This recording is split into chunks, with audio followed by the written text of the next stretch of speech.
আমাদের কি হয়েছে আমরা মৃত্যুকে ভয় পাই না?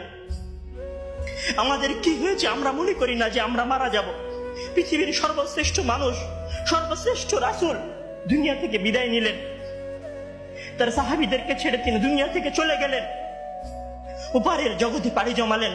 আমাদের কি হয়েছে যে আমরা বিশ্বাস করতে চাই না, আমরা প্রস্তুতি গ্রহণ করি না মৃত্যুর জন্য? আমি আপনি কি মনে করি যে আমরা চিরদিন বেঁচে থাকবো? আমি আপনি কি মনে করি যে আমার গ্যারান্টি রয়েছে আমি সালাত আদায় করে আমার রুমে ফিরে যাব? বিশ্বাস করুন হে আমার ছাত্র ভাইয়েরা, অবশ্যই আমাকে আপনাকে একদিন মৃত্যুবরণ করতে হবে, আমাকে আপনাকে একদিন এই দুনিয়া ছেড়ে চলে যেতে হবে। সুতরাং মৃত্যুর জন্য প্রস্তুতি গ্রহণ করুন, সুতরাং মৃত্যুর জন্য প্রস্তুতি গ্রহণ করুন।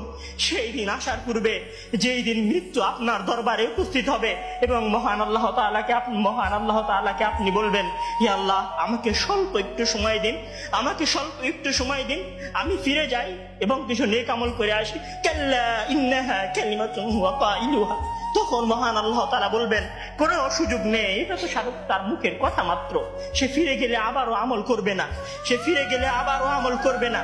সম্মানিত ভাইরা, সেই দিন আসার পূর্বেই প্রস্তুতি গ্রহণ করুন, সেই দিন আসার পূর্বেই প্রস্তুতি গ্রহণ করুন। জেনে রাখুন, সেই দিন উপস্থিত হয়ে গেলে আর কোনো আমল করার সুযোগ থাকবে না। সেই দিন উপস্থিত হয়ে গেলে কবরে নাজাত পাওয়ার জন্য আর কোনো কিছু করার সুযোগ থাকবে না। সেই দিন এসে গেলে 2 রাকাত সালাত আদায় করে আল্লাহর কাছে ক্ষমা প্রার্থনা করার কোনো সুযোগ থাকবে না। সেই দিন এসে গেলে রাতে জেগে 8 রাকাত তাহাজ্জুদ সালাত আদায় করার কোনো সুযোগ থাকবে না।